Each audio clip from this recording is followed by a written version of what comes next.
വയനാട്ടിൽ 240 ഏക്കർ തോട്ടവും വീടും. വയനാട് പുൽപ്പള്ളി ടൗണിൽ നിന്നും 8 കിലോമീറ്റർ ദൂരം ടാർ റോഡ് ഫ്രണ്ടേജ്. കാപ്പി, മുളക്, തെങ്ങ്, മറ്റ് ധാരാളം മരങ്ങൾ.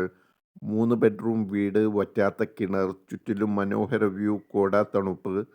Farm house, resort, home stay എന്നിവയ്ക്കും അനുയോജ്യം. 75 ലക്ഷം രൂപ ചോദിക്കുന്നു. ചെറിയ രീതിയിൽ കുറയും. Thank U.